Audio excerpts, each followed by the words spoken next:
Pessoal, tudo bem? Bem-vindos aos VZCast, nosso podcast semanal da Medicina Veterinária e da Zootecnia, aqui do Conselho Regional de Medicina Veterinária do Estado de Minas Gerais. A gente está aqui, pessoal, para bater papo, trazer coisas legais da medicina veterinária, da zootecnia, novidades, histórias inspiradoras, tudo que tiver de legal das nossas profissões a gente vai trazer para conversar aqui. E hoje a gente vai trazer uma das histórias mais inspiradoras da medicina veterinária. A gente vai trazer um colega, pessoal, dos que eu tenho maior estima, que eu mais admiro no sistema, que sem sombra de dúvidas é um dos que eu sempre mirei. O que eu faço aqui no Conselho como presidente, eu miro muito no que esse colega faz por toda a história dele. Pessoal, vindo lá de Goianinha, Dr. Francisco Cavalcante de Almeida, é o presidente do CFMV, atual presidente do CFMV, graduado lá na Federal Fluminense, lá naquele calor, aquele calorzinho lá da Federal Fluminense. Não, o Fluminense não é tão quente assim não, né, Chico? Não. Quente é na rural, né? Quente é na rural. Rural. É. A Fluminense é beira-mar. A beira-mar é outra coisa. Mas então, o doutor Francisco atuou como funcionário administrativo do MAPA, foi responsável pelo Plano Nacional e trabalhou no Plano Nacional de Melhoramento e Manejo do Gado Leiteiro, assumindo o cargo de médico veterinário efetivo do Ministério. E a gente estava conversando aqui, foi um dos grandes responsáveis e participou ativamente do controle do combate da febre aftosa e da erradicação da febre aftosa. Diretor técnico delegado, substituto da Delegacia Federal de Agricultura, diretor federal de Agricultura e Reforma Agrária, especializou-se na vacina, no controle da vacina de febre aftosa, no laboratório de virologia de... Isso aqui eu não vou saber nem falar. Maison d'Alfort? Maison d'Alfort. Em Lyon. Presidente do Conselho Regional de Medicina Veterinária de São Paulo e nosso maior nome da medicina veterinária do Brasil, Dr. Francisco. Seja bem-vindo a bate-papo. Eu vou começar com o Dr. Francisco, de vez em quando eu vou te chamar de Chico. Mas aqui é o momento da gente conversar, bater papo, contar as histórias legais.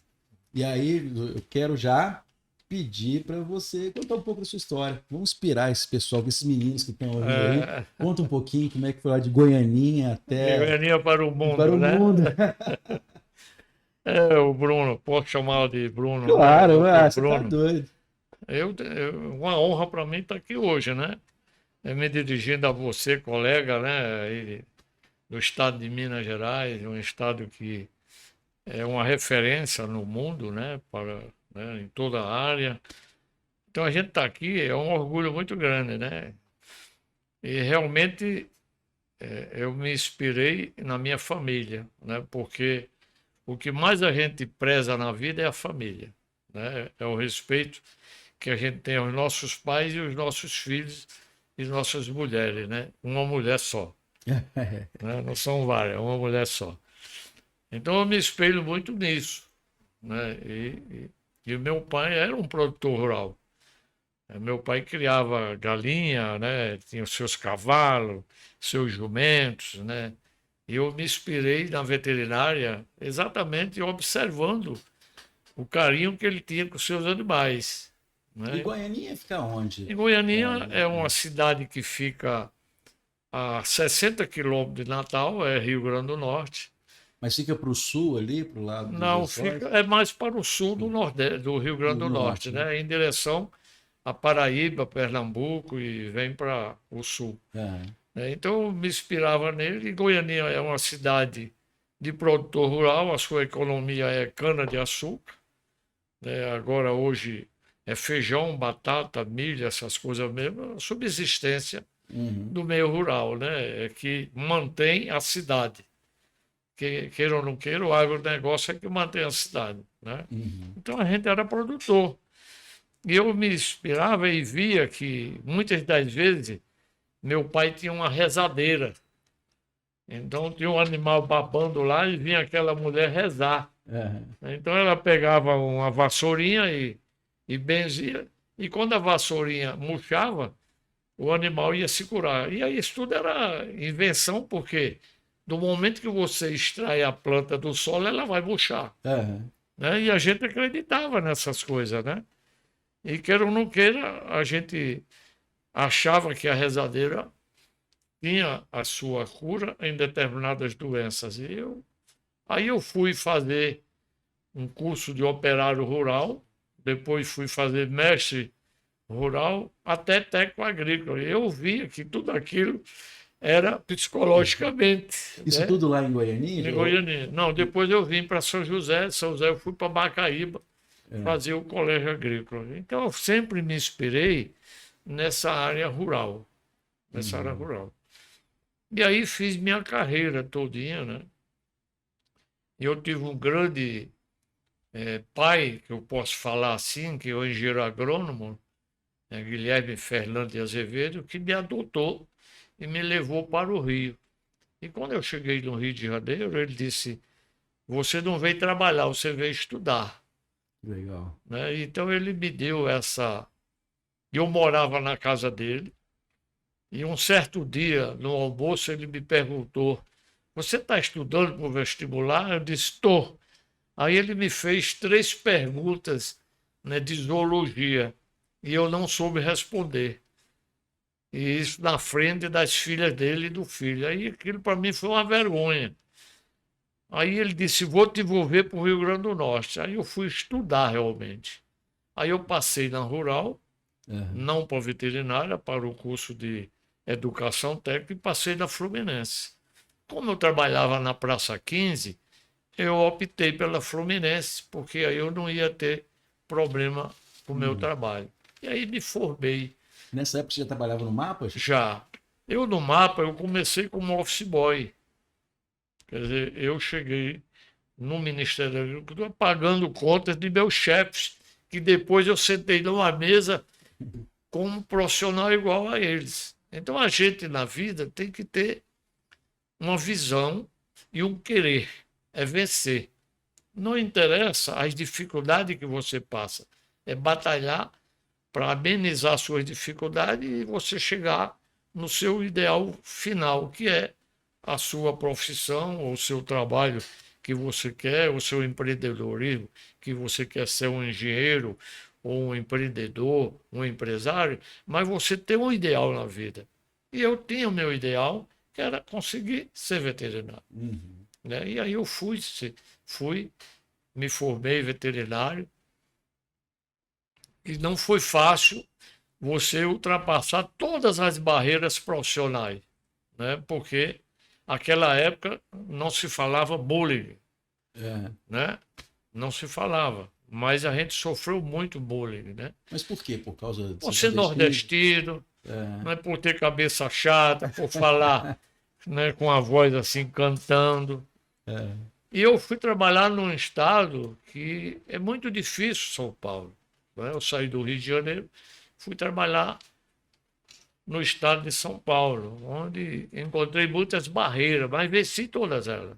Mas não, você vai ter que contar essa história. Você estava contando do seu começo lá aqui um pouquinho antes. Venci, como é que você chegou lá na fitose? Assim? Como é que foram essas barreiras? Aí foi realmente...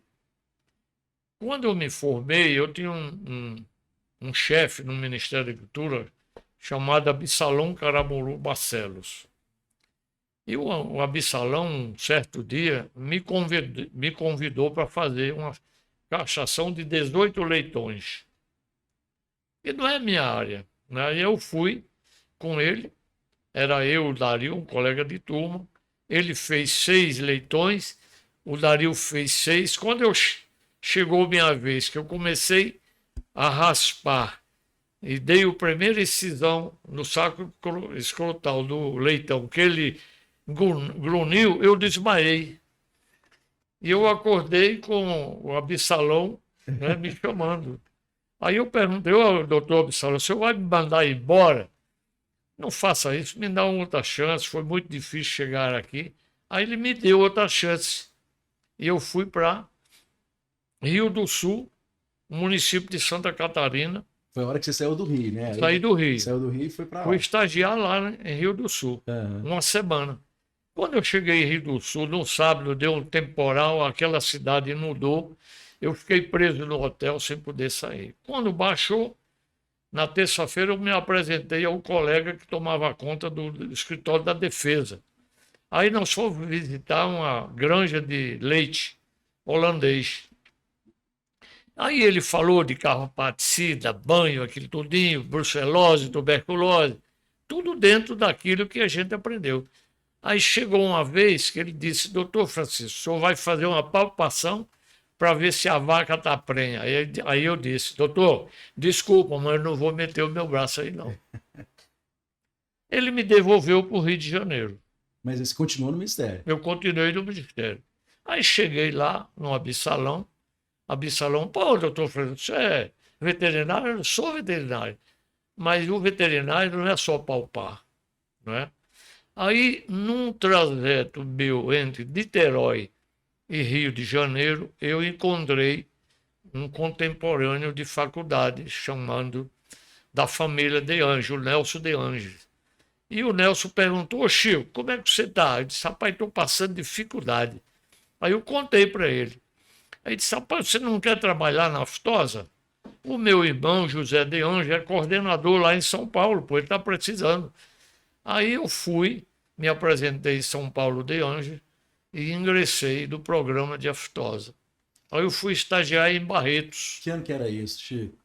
76, 77. E a aftosa ainda estava presente. Começando o programa. Uhum. Nós éramos 11 estados do programa. Era Rio Grande do Sul, Santa Catarina, Paraná, Minas Gerais, São Paulo, Espírito Santo, Mato Grosso. Mato Grosso, Bahia, parte da Bahia, Mato Grosso do Sul e Goiás. Então eram esses 11 estados. Era o programa inicial. E a gente não tinha vacina suficiente para atender a demanda. Aí nós fomos para Barretos. Barretos era um laboratório, era o ex-Ibirá, o saudoso Ibirá Gonçalves, e nós fomos produzir vacina com o Ibirá. E a gente usava o quê? O epitélio lingual. Você inoculava o vírus, né, nas diversas titulações na língua do bovino. Quando ele pegava a aftose e começava aquela afta, né, você tirava todo o epitélio da língua e você transformava isso em suspensão virulenta. E aí você, o vírus O, o A e o C. Então você titulava os vírus separadamente, depois você misturava essas suspensões e transformava na trivalente, OAC. E você era a vacina aquosa, né? Trabalhava com hidróxido de alumínio e a saponina inativava com formol. Então se transformava a vacina. Chegou o ponto que não tinha mais bovinos capacitados de produzir o volume de epitélio. Aí você foi trabalhar em neonato de coelho. Então você pegava o neonato com 7 dias, inoculava o vírus OA ou C na região abdominal. Quando ele vinha a óbito, você recolhia aquilo, triturava e transformava isso em suspensão OA e C e fazia o mesmo processo de inativação, formalização e saponina. Quando o neonato de coelho começou a reduzir a sua produção, nós partimos para o neonato de camundongo. Então, o camundongo, ele produz com mais rapidez, você fazia a mesma inoculação abdominal, transformava aquele suspensão, você produzia o AIC. Terminado esse processo, e a gente vinha, as indústrias também produzindo, né, com capacidade insuficiente, começou-se a fazer cultura celular, de célula, em garrafa-ru, e a gente fazia a agressão dessas células, quando se multiplicava, do vírus que a gente queria, OA ou C. Quando o vírus agredia, destruía toda aquela célula, a gente ia ver a titulação desse vírus e produzia a vacina. Como precisava de volume muito grande de garrafa-ru, que era colocado na estufa a 37 graus, o espaço era grande, se foi trabalhar a vacina em suspensão. Então aí começou-se a produzir tanques de células em suspensão de 100 litros, 200 litros, 500 litros, 1000 litros. Aí veio a vacina em suspensão de OA e C, que é agregada às 3, daria a suspensão trivalente, mas só que a resposta imunológica dela era no máximo 4 meses. Então isso que era aquosa, né? Ela aquosa. Então ela via a 4 meses e baixava a sua virulência, baixava a sua proteção. Então começou-se a estudar a possibilidade de transformar a suspensão em óleo. E o Centro Pan-Americano criou o primeiro curso de produção de vacina oleosa. E eu estava lá. Era eu, o Grazi do Rio Grande do Sul, o Restrepo da Colômbia, o Pedro Ramos da Venezuela e o Félix Macias do Peru. Então nós constituímos as Américas para produzir a primeira produção de vacina oleosa. Essa tecnologia foi transferida para a indústria brasileira. E hoje o Brasil, né, é o maior produtor de vacina oleosa do mundo.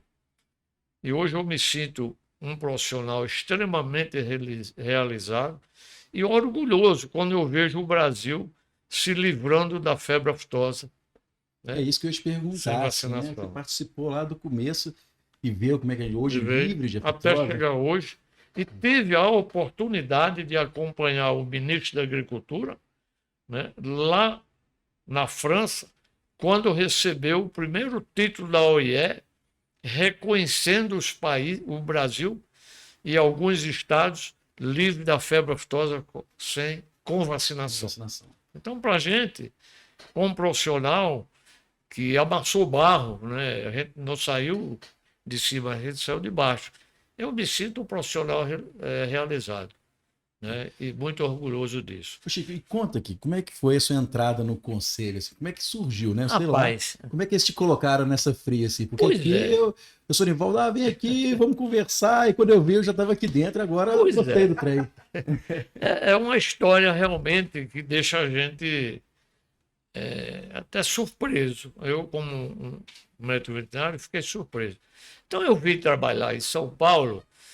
Quando extinguisse a campanha de aftosa, criou-se o Plano Nacional de Saúde Animal. Uhum. E o primeiro diretor dele é Domingos Isolde Pikoski. O Pikoski foi meu chefe, né? E José Guedes de A, que era o substituto, também foi meu chefe. Aí eu trabalhei com Biratã Mendes Serrão, Décio Lira, né? O César, um peruano. Trabalhei com essa equipe. E aí, quando eu terminei a aftose em São Paulo, eu fui para a França. Então eu fui trabalhar, fazer um estágio de 6 meses com as maiores autoridades de aftosa do mundo, né? O Lucan e o Felidar. Uhum. Depois o Makoviak, o Félix, de Beauclerc, as maiores autoridades francesas e reconhecidas no mundo em febre aftosa. Então, passei 6 meses lá. Quando eu retornei, o programa de aftosa foi extinto. Então, eu cheguei e era para montar o primeiro laboratório de aftosa do Ministério da Agricultura, em Campinas. Né?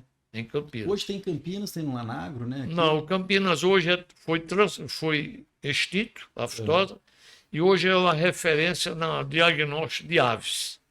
É tanto que a influenza aviária vai toda para lá. Vai toda para lá. Então, hoje Campinas é uma referência na área de aves e de raiva.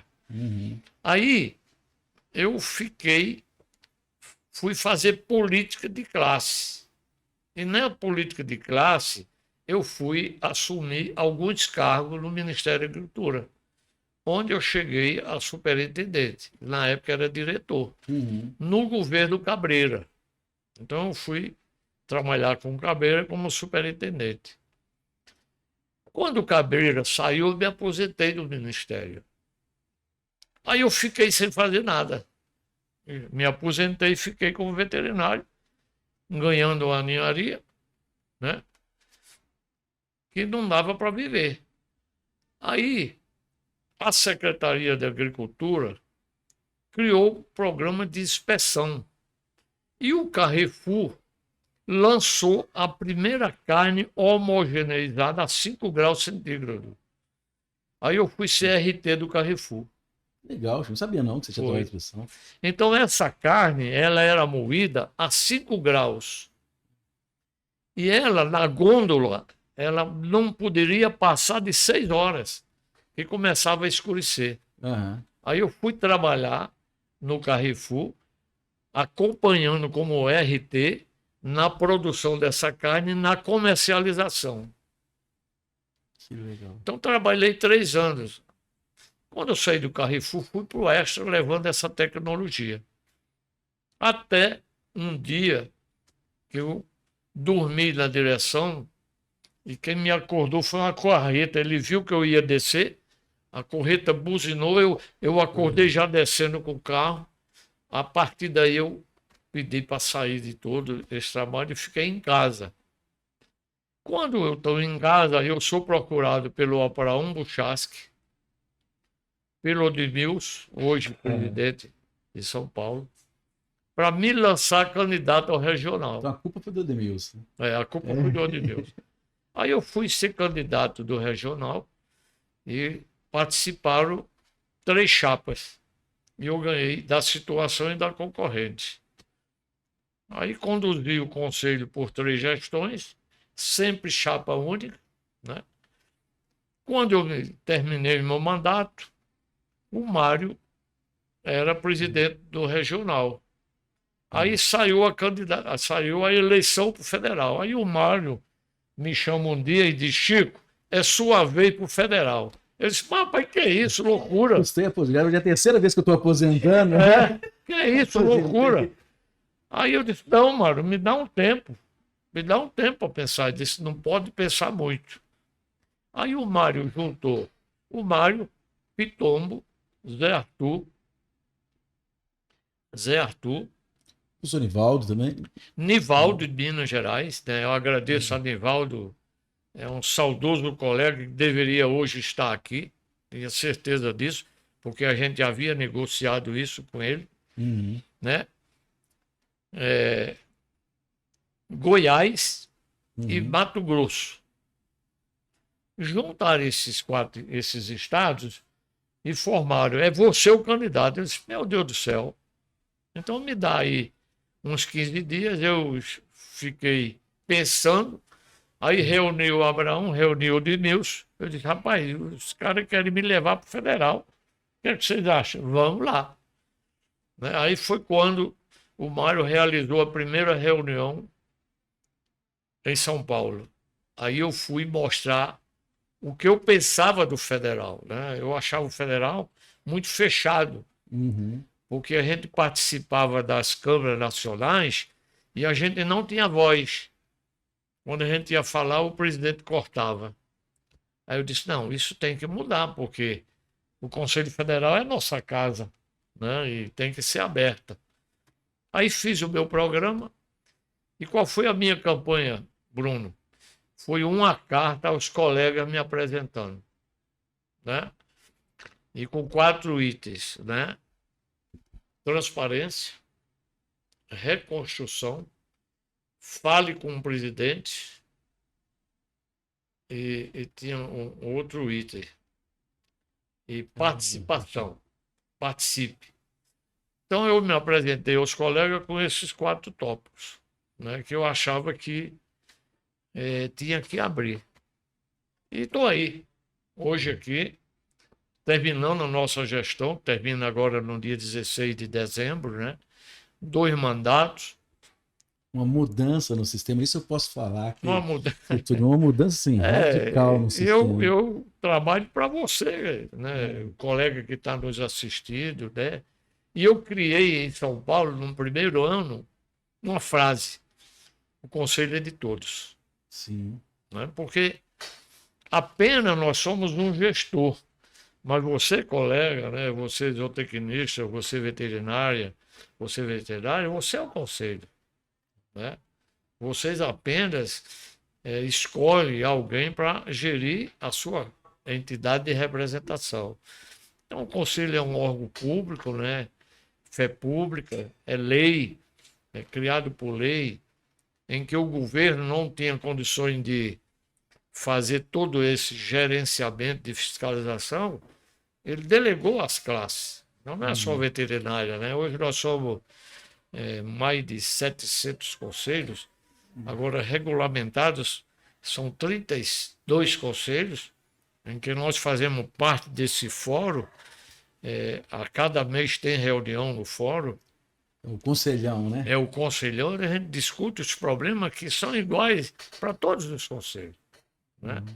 E eu peguei uma bandeira, né, além da transparência, e aí eu quero dizer aqui com muito orgulho, o Conselho pegou a nota máxima do Tribunal de Contas da União em transparência, no segmento de transparência, e nós estamos trabalhando para ter o segmento de fiscalização como também a nota máxima.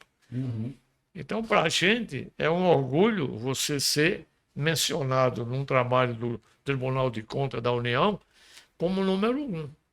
A medicina veterinária servindo de exemplo aos outros conselhos de classe. Não, sem dúvida. Isso é uma coisa, quando esses dados são apresentados para a gente na Câmara dos Presidentes, é motivo de muito orgulho. Assim. É muito orgulho para a gente. Agora me fala o seguinte, agora com toda a sua experiência, sabendo desde lá de Goianinha, passando pela fitosa, pela inspeção, e aí olhando para frente, o que você está vendo hoje e daqui para frente? Qual é o grande desafio da medicina veterinária?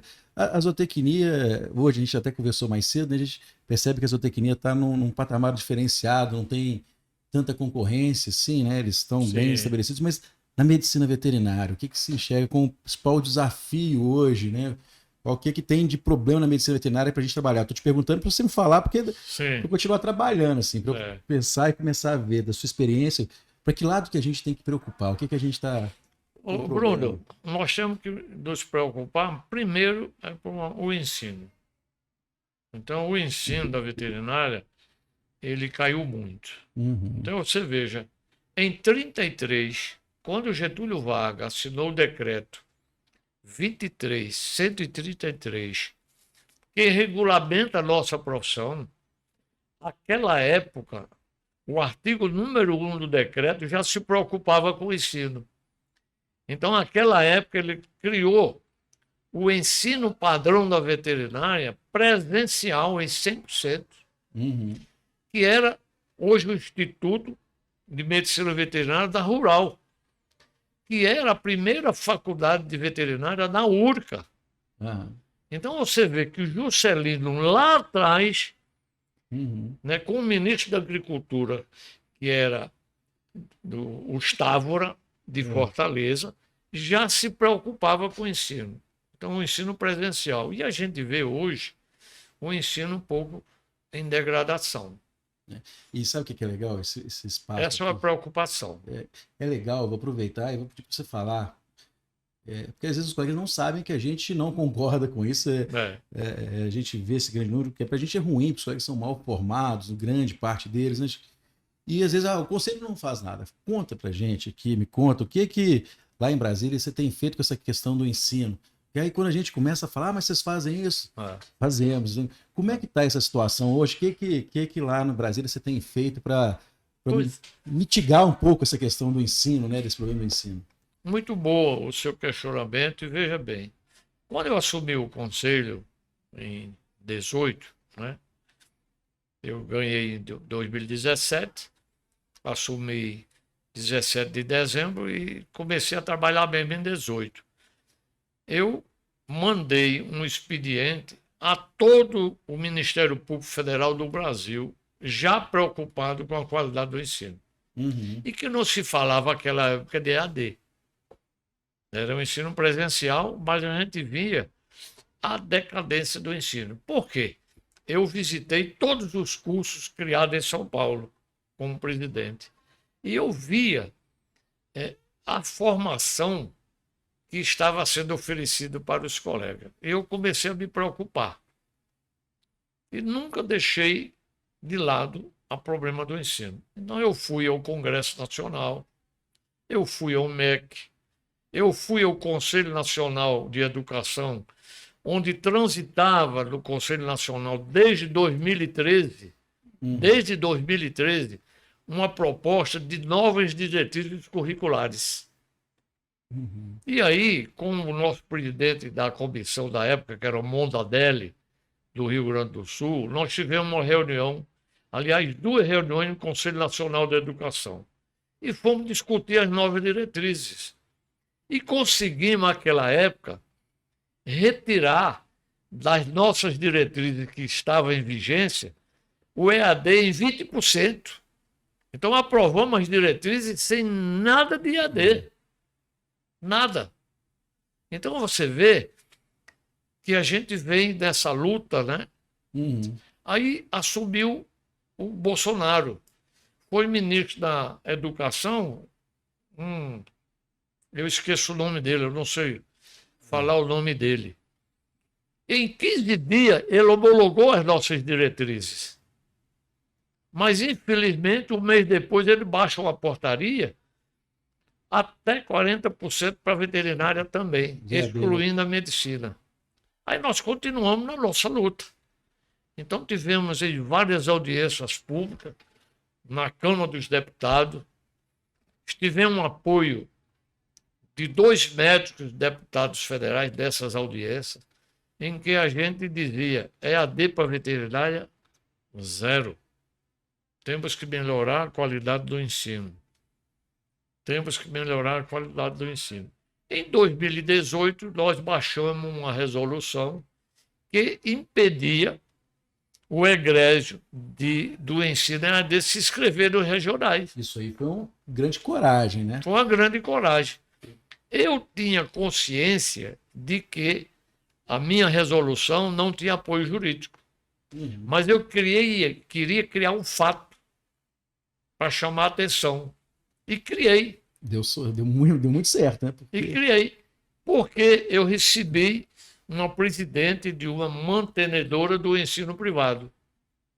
E ela chegou no federal para conversar comigo, ficou meio dia conversando, e ela chegou já com 2 advogados. E conversei, mostrei para ela, aí no final ela disse: realmente, doutor Francisco, a medicina veterinária é diferenciada, mas eu vou questionar na justiça a sua resolução. Aí eu disse para ela: doutora, eu queria criar um fato, e eu criei hoje com sua presença aqui. Então, a senhora, como presidente de uma mantenedora, ter nos procurado em razão da minha resolução, eu criei o fato. Funcionou direitinho. E hoje é o único processo que eu tenho ainda em questão. Esse processo está tramitando no CAD, em que a gente foi punido pelo CAD em R$250 mil, porque eles demonstraram que, com minha resolução, eu havia interferido na procura do ensino EAD das faculdades. E isso representa um prejuízo de 250 mil. Aí eu procurei o Ministério Público Federal. Então, hoje, eu tenho ao nosso lado um procurador que está analisando essa punição, né? E eu tenho quase certeza que depois dessa vitória agora em Goiás, em que o juiz nos atendendo, e ele é muito claro na sua decisão, pois lá, Conselho Federal de Medicina Veterinária, em que ele suspende os cursos EAD do Ministério da Educação, eu me sinto realizado. Mas né? foi Então é uma batalha e melhoria do ensino presencial. Essa é outra batalha. Hoje nós estamos com mais de 540 cursos, né? Em que eu tive uma reunião com o ministro Camilo agora, tive a segunda reunião com a secretária nacional, com as séries também, discutindo o ensino da veterinária. Se na minha diretriz curricular não tem EAD, por que é que vocês colocam EAD? É irregular. Então, doutor Bruno, a gente vem nesses 6 anos dessa luta. Não sou contra que se crie curso, mas com qualidade. Com qualidade. Agora, você não pode autorizar um curso sem um hospital veterinário, nem de pet, nem de grande.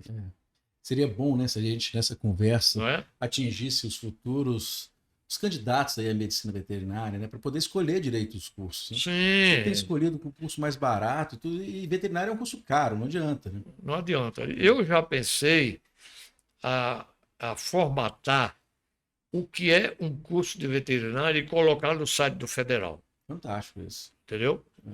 Para o colega que quer estudar, e colega, escolha bem, né? Não pense que um curso de mensalidade de R$ 1.000, 700 é curso, não. Isso é um engodo, Uhum. né? O curso é. E colocar no meu site. Aí o colega vai ver quantos professores, quais são as matérias, que tem que ter um estábulo, uma pocilga, um apiário, um hospital de pequeno, um hospital de grande, né? Tem que ter um aquário, para o colega conhecer o peixe ornamental, tem que ter um apiário para o colega conhecer o que é a abelha, né? A cunicultura. E isso é uma estratégia muito legal, né? Porque o curso de veterinária, e tem que ser caro, porque ele é caro por causa da estrutura, a gente acaba eliminando esses cursos baratinhos, né? Exatamente. Eles são realmente um problema, assim. Esses cursos baratos, eles são terríveis, assim. Então, a gente percebe, doutor Bruno, que hoje quem cresceu bastante na faixa de 17% a 20% foi o PET. Uhum. Né? Então, o PET deu uma alavancada muito elevada e a gente percebe que os cursos de veterinária esquecem da área econômica, Uhum. que é a bovinocultura, a equinocultura, a suinocultura, a avicultura, piscicultura. Você percebe alguns cursos, essas matérias são dadas assim superficialmente. Eu não sei quem foi que falou com a gente, Né? não sei se foi no CNPeixe, que falou que a gente está cada vez mais medicina e menos veterinária, né? Que a medicina justamente a parte médica e a veterinária é a parte que envolve mais produção e tudo. Transformação. Uma fala sua, acho que foi uma fala sua eu venho falando isso. Na última CNP. Foi justamente, foi em Fortaleza, né? Foi em Fortaleza. A gente vem, porque veja bem, o Brasil é o maior exportador, um dos maiores, de carne, de ovo, de mel, né, de carne de frango.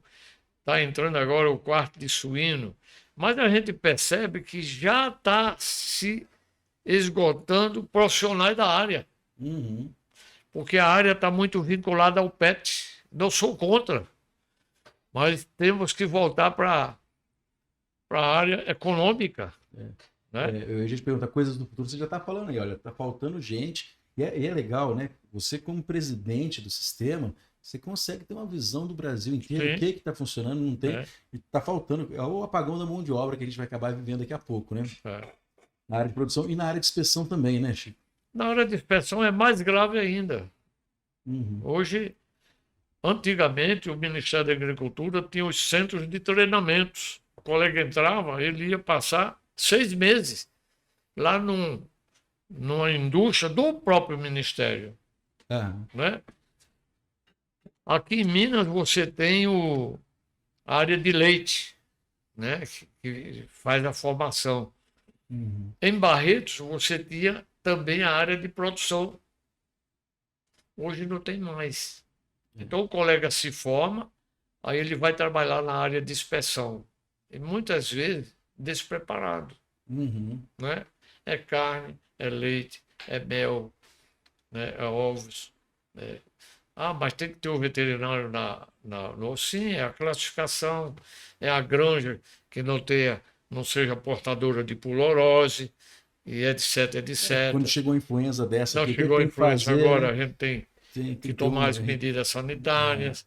Então, a gente percebe muitos veterinários na capital e poucos veterinários de campo. Uhum.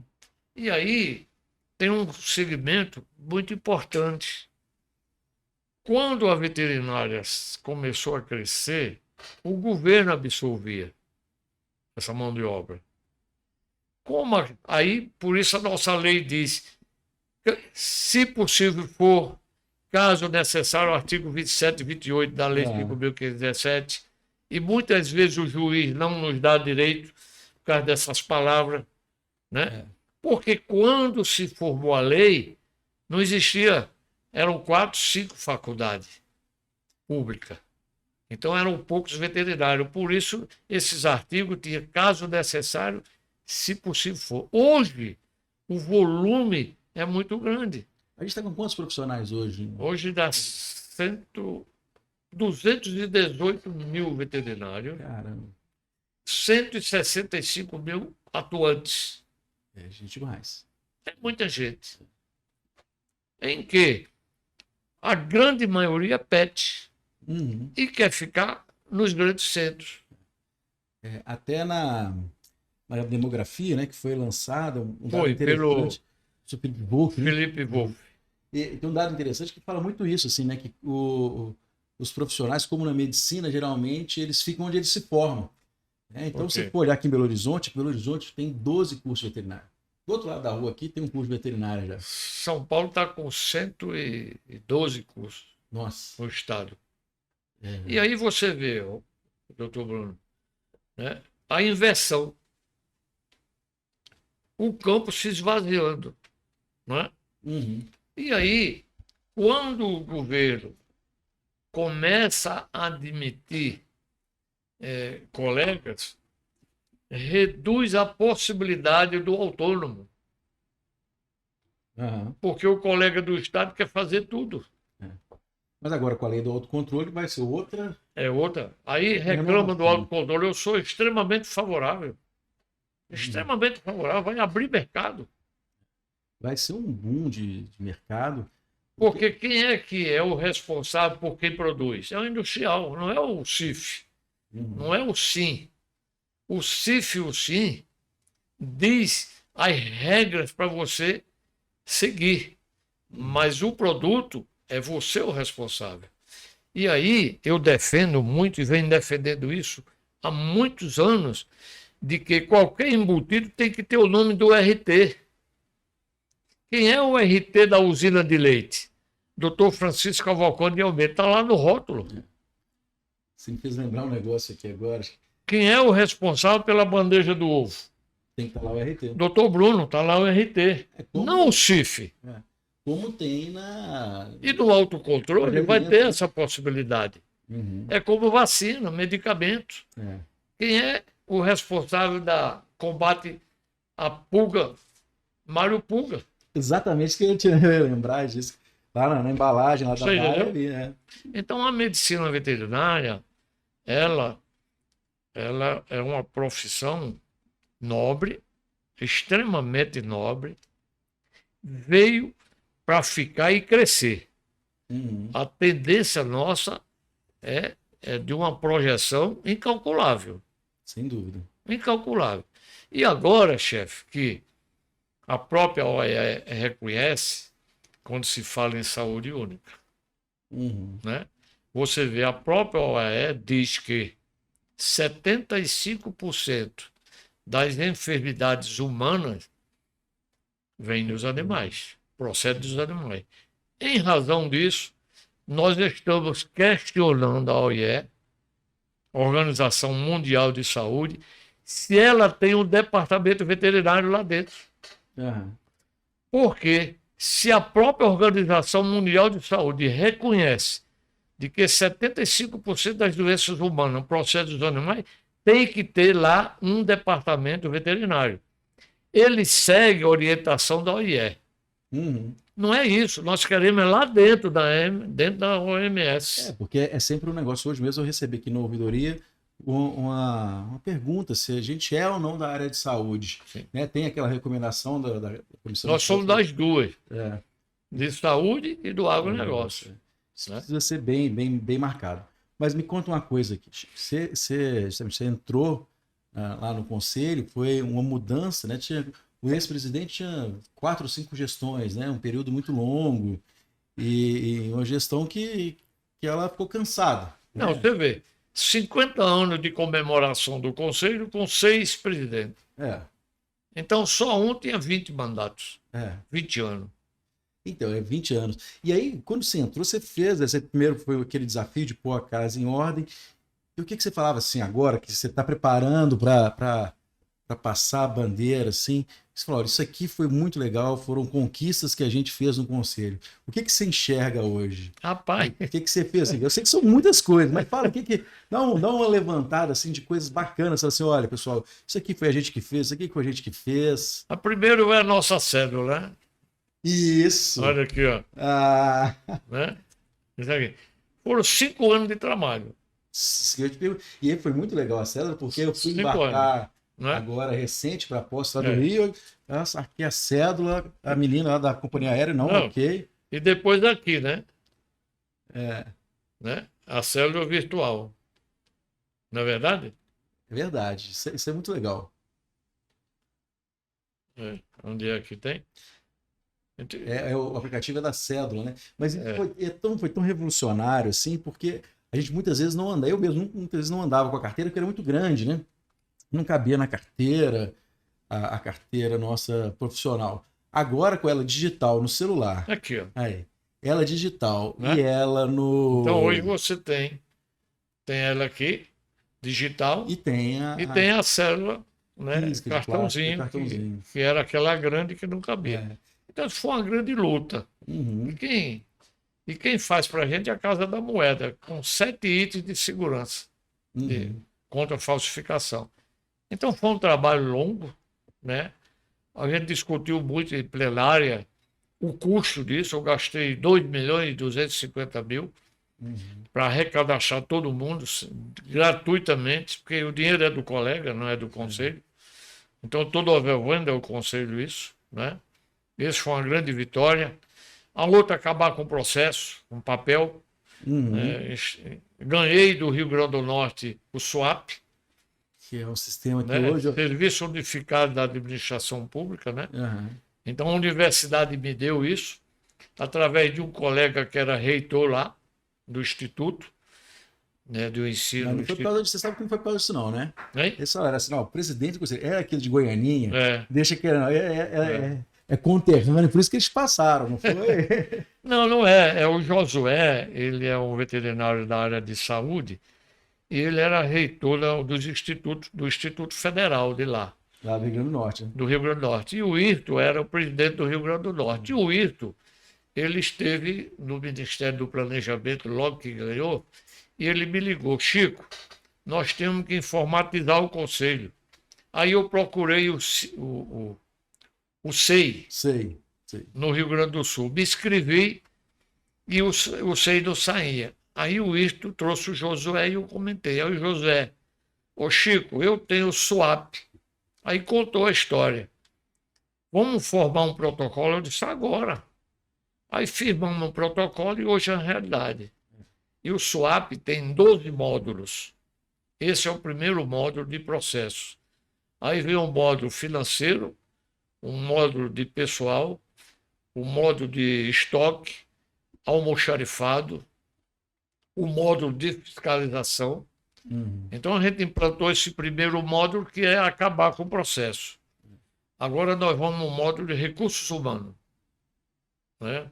Para a gente também fazer um gerenciamento de recursos humanos em todo o sistema. Porque a gente tem muitas divergências, né? De contratações do sistema como um todo. Então o que a gente quer? Padronizar, né? Tem um sistema, palavra, né? A palavra unificada, né? Então esse foi uma grande. Um outro, o aplicativo, né, de ART, né? Entramos na modernidade, né? A telemedicina. Então tem resistência, tem, e faz parte. Tudo que você inova, há uma resistência natural. E a tendência sua é ir quebrando essa resistência. Então nós fizemos, eu acho, a abertura que o Conselho fez, né? Em processos éticos, você fazer ele virtualmente. Quem quiser pode assistir, né? Quem quiser pode assistir.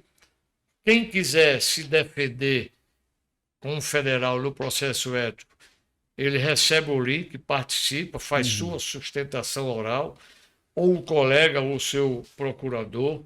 Então isso deu uma abertura e deu uma participação quase 100% nos recursos. das sustentações orais das partes, porque o colega não precisa sair da clínica dele. O advogado não precisa sair do escritório dele. Então, onde ele estiver, ele faz a sua sustentação oral. Então, isso fez com que o colega começasse a participar, mesmo ele respondendo ao processo ético. Então, ele assiste o voto do relator, que é uma aula. Então, você pega um Olísio, você pega um Bacílio, um Célio, um Marcelo, né, do Ceará, o Paulo, eles dão uma aula numa prova, numa relatoria de um. Os relatórios do Olísio, eles são fantásticos. Né? Então, é bacana. O colega até, ele é réu, mas ele sai até aliviado. Pela aula que ele recebe do professor. Então, isso engrandeceu o conselho. A gente não quer julgar ninguém, mas a gente tem que julgar com muita categoria, com muita ética, com muito princípio, com muita sabedoria e com muito respeito ao colega cidadão. É isso que a gente tem sido. Então, a gente fez essas inovações, né? Coloquei também que a gente não pode errar, que o conselho é de todos, a gente vem. A nossa revista, a gente remodelou, acabou com a revista de papel, ela é virtual. Lançamos agora os manuais de RT, que não é um manual, é diretrizes para o colega CRT. Eu estou dando uma disciplina, justamente de responsabilidade técnica. E é o meu material de apoio, né? Foi lançado, eu dei a sorte de começar a dar disciplina agora, e chegou o material, é o meu material todo de apoio. Ficou maravilhoso aquele material. Então o colega está ali, ele tem dúvida, ele entra no Estado, no município, né? No federal, da educação, da saúde, puxa a lei que ele quiser. Está tudo lá. Entendeu? Por quê? Eu sou do princípio de que a gente tem que ter resolução, não resolução punitiva, não produzir resolução para aqueles que erram, e sim resoluções proativas, valorizando o colega, né? Para que o colega comece a pensar que ele é o conselho, que ele é, na verdade, é a verdade.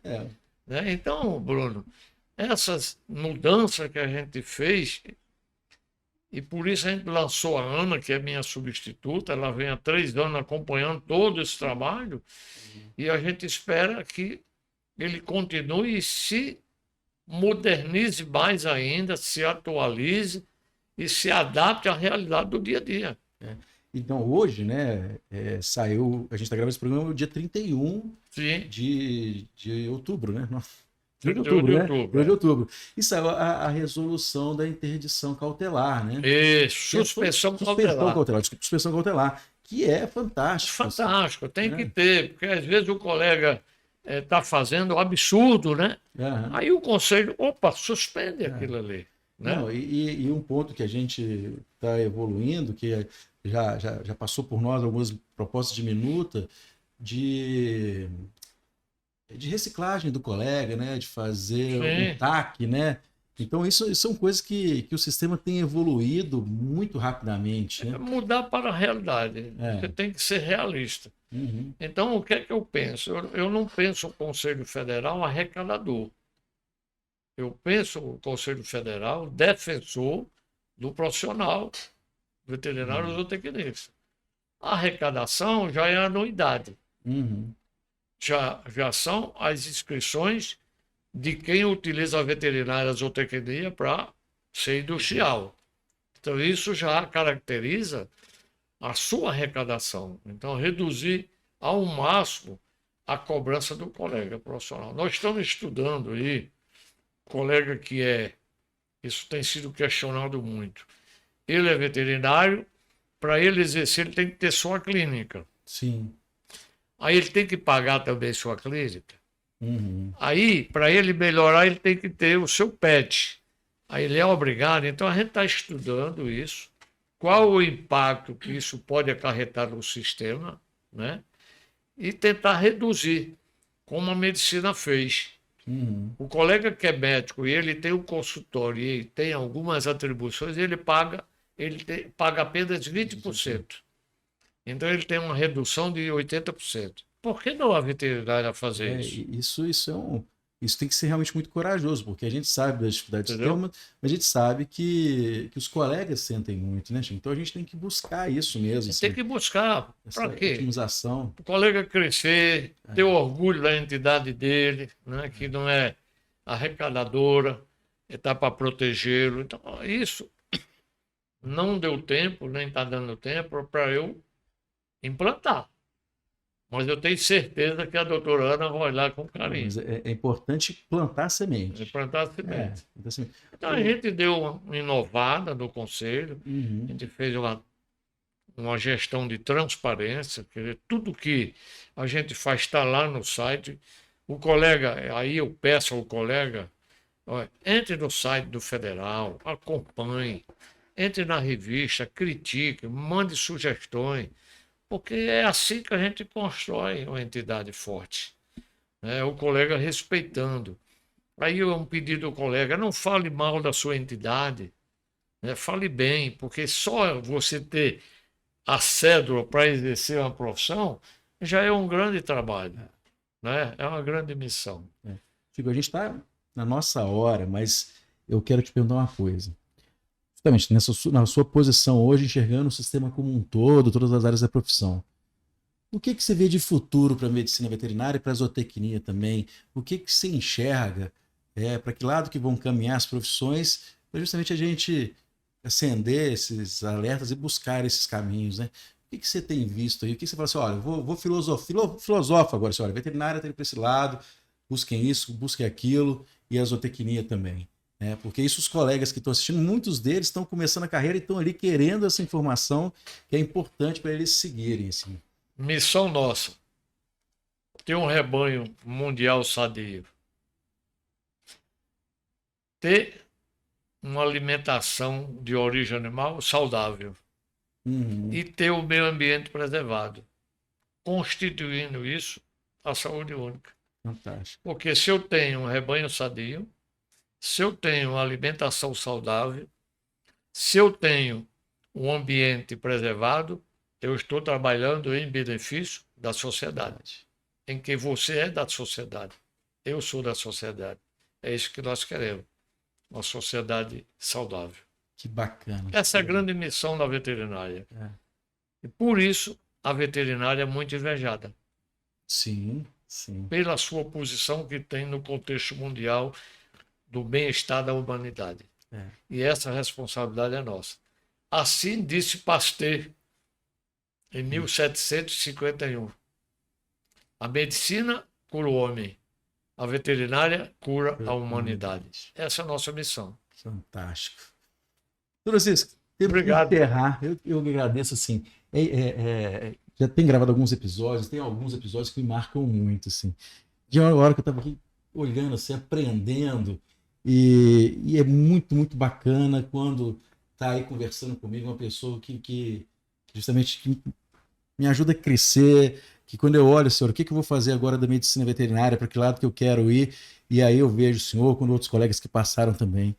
Assim, eu tenho muito orgulho mesmo, de ter composto o sistema junto com você. Assim, foi um marco, eu aprendi muito, e agora eu quero que o senhor continue. A gente tem que buscar aí outros caminhos, você tem que trazer, é uma experiência muito grande, né? Agora a gente tem que buscar que você continuar, você tem uma visão que é uma visão futurista, assim, e doutor, eu fico realmente emocionado. Doutor Bruno, assim. Os colegas que se formam, né, ele tem que pensar primeiro nele, né? Ele tem que ter amor a ele, né? Então você tendo o amor próprio, você vai ter o amor para transformar para as pessoas. Sim. Né? Isso é muito grande. Eu estou com meus 85 anos, né, de idade. E espero não parar. Não vai parar, né? Não, de jeito nenhum. Porque a gente tem uma missão na vida, né? É transformar aquilo que você sabe para alguém. Sim. Né? Você levar para alguém aquilo que você foi, aquilo que você é, aquilo que você pensa em ser, né? Isso é... Eu quebro muito o protocolo, né? Em todas as reuniões, eu sempre falo da minha cidade de Goianinha. É porque se você não diz de onde você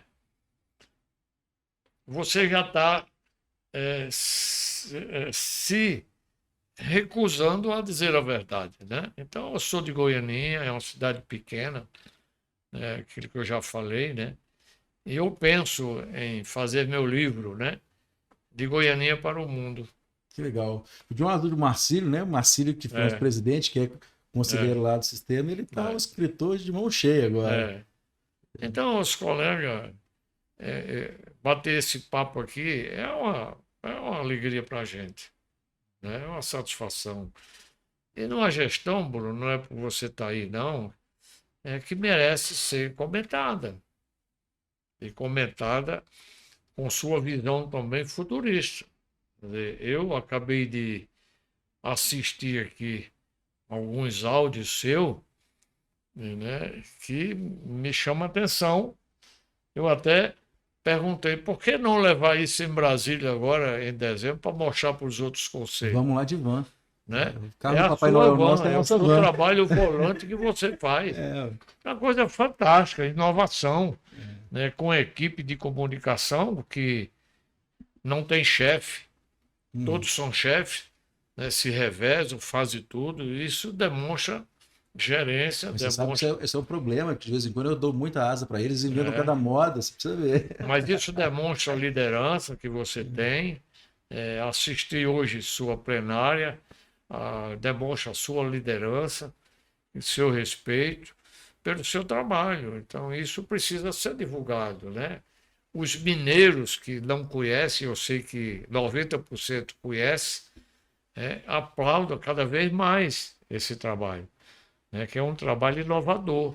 Mas sabe o que é? É isso que você falou. O sistema é nosso, né? O sistema não nosso, é meu. É nosso. É nosso. Então, quando a gente está aqui trabalhando, a gente está pensando como que o colega gostaria de ver o sistema, né? Mas a gente, como presidente, a gente está vendo e reconhecendo o teu trabalho, né? Bom. Eu podia sair daqui, não falar nada, né? Mas eu seria injusto. Não, mas é importante. Né? Por isso que eu quis muito que você viesse para você ver. Puxa vida, outra coisa que me chamou a atenção, que eu estou pensando lá em São Paulo, a galeria dos presidentes. Então, às vezes, você tem aquelas fotos cansativas, né? Hoje você fez uma galeria virtual. Isso é muito legal, né? Uma coisa inédita. Né? Uma inovação. Eu estou inaugurando o prédio agora no dia 14, eu vou colocar a galeria com foto. Até me perguntaram qual a minha foto melhor, eu já escolhi, mas eu vou levar, permita. Claro, né? E é legal até para colocar no site. Eu já estou pensando aqui, vamos colocar no site agora. Essa inovação para o federal, você chegar, tá lá o filme lá passando, ó, né? E deixar ligado 24 horas. Como eu tenho lá ligado 24 horas a reforma do prédio. Sim. Então você chega lá, está passando todo dia o que é que está acontecendo. Entendeu? Sim, então aqui, como recebe muitos colegas, você ter até essa galeria na entrada. A pessoa chega ali, está passando quem foi o presidente tal dia, tal ano. É bacana, pô. É história. Muito legal. E com essa tecnologia a gente pode colocar no site, coloca aqui, onde tiver a gente consegue. História. Tem muitas coisas boas. Se pudesse falar mais, né? A gente falaria muito aqui, né, de experiências que a gente teve do Congresso Nacional, com o ministro. Outro dia eu viajei de avião com a Tereza Cristina, e que quando ela me recebeu, eu levei 4 meses para que ela me recebesse. Aí quando ela me recebeu, o assunto era aftosa, eu pedi audiência porque eu via um risco que ela poderia correr. Eu alertei a ministra e ela me atendeu, graças a Deus, o Brasil não passou por uma dificuldade. Então a gente estava no avião agora, de São Paulo para Brasília, e a gente veio conversando sobre isso. Eu perguntei, ministra, a senhora hoje poderia ser a vice-presidente, mas o nosso presidente, ele muito teimoso, colocou o militar como vice que não era uma pessoa agradável, perdeu a eleição. Eu tinha uma história muito interessante com ela no velório do Dr. Alisson Paulinelli, né? Que foi a nossa grande referência aí do agronegócio. E aí estava no momento, estava conversando o Thales, que é engenheiro agrônomo, que é nosso secretário de Agricultura, o Toninho Salvio, que é... o Salvio eu conheço. Que é da FAENG, o pai dele foi lá da CNA, né? CNA. E a ministra. O pai dele que eu conheci.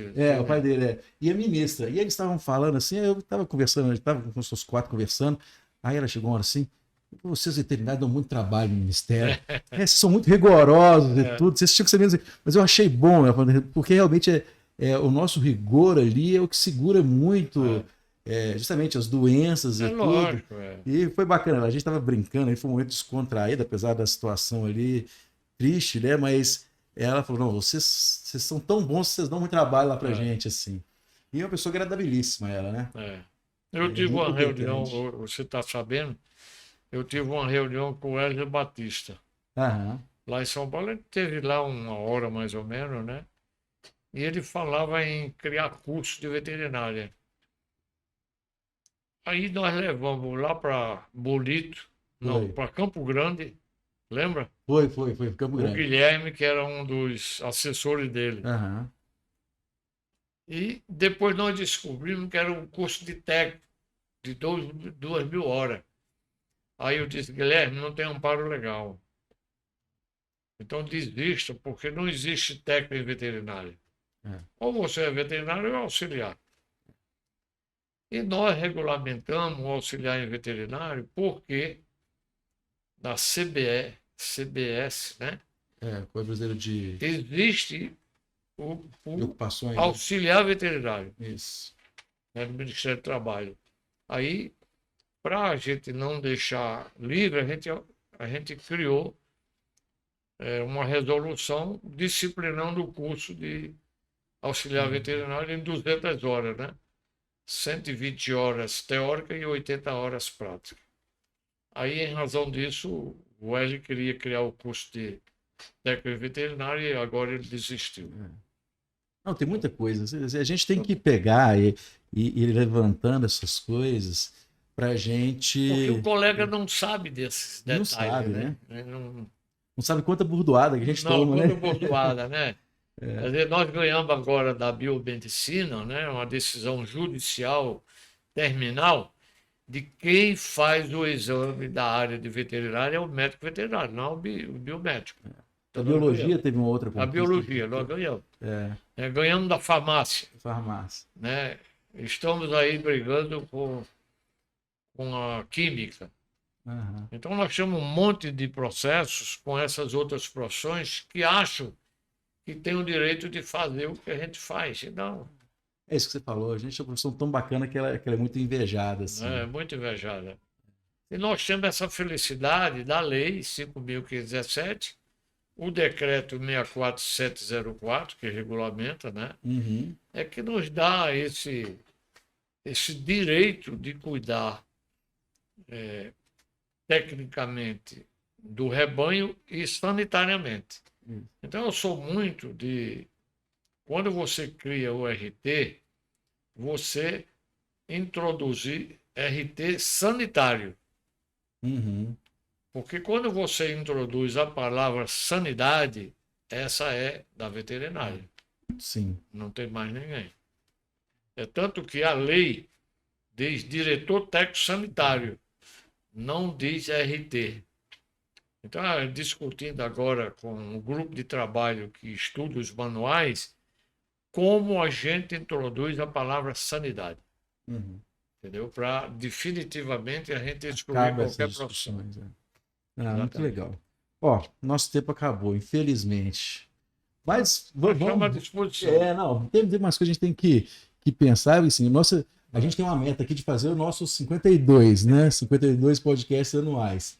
A gente fez quantos já? Acho que uns 20, quase. 18. Então ainda tem muito tempo para a gente fazer. Você pode tempo. preparar que você está saindo daqui com pão de queijo, com goiabada, com doce de leite, queijo, café. Daqui a pouco eu vou levar um fogão a lenha junto, nas próximas. Eu quero agradecer, Bruno, a você de coração, né, por esse carinho. Lamentar não ter vindo mais aqui. Mas a gente pegou a pandemia, né? Pegamos a pandemia, depois eu peguei o problema físico, pessoal. Não. Mas é a terceira vez que eu vim aqui, né? No Conselho 2, e uma, infelizmente, o Nivaldo. Foi. E quero te agradecer de coração esse carinho que você teve aqui com seus conselheiros, né? Um abraço aí para o Afonso. A gente teve uma afinidade muito, muito grande. E parabenizar a sua equipe de comunicação, né, por esse trabalho brilhante aí que a gente está fazendo. Faço tudo porque a gente admira demais. Então, assim, admira sua trajetória, sua história de Goianinha para o mundo e tudo que principalmente você fez pelo sistema. Então, isso para a gente é muito importante. Por isso que você está aqui. E por isso que eu te agradeço participar com a gente. Obrigado de coração. Bom, pessoal, acabamos. Semana que vem a gente tem mais um. Lembre de nos seguir nas redes, no Instagram, no Spotify, no Deezer, né, no YouTube. E toda vez que vocês tiverem alguma pessoa tão bacana, não. É porque mais bacana que o Dr. Francisco a gente não vai conseguir. Mas que tragam informações legais da medicina veterinária, da zootecnia, para a gente bater esse papo. Manda pra gente que a gente vai convidar, vamos sentar aqui, a gente vai bater um papo bem legal. Semana que vem a gente encontra de novo. Tchau, tchau.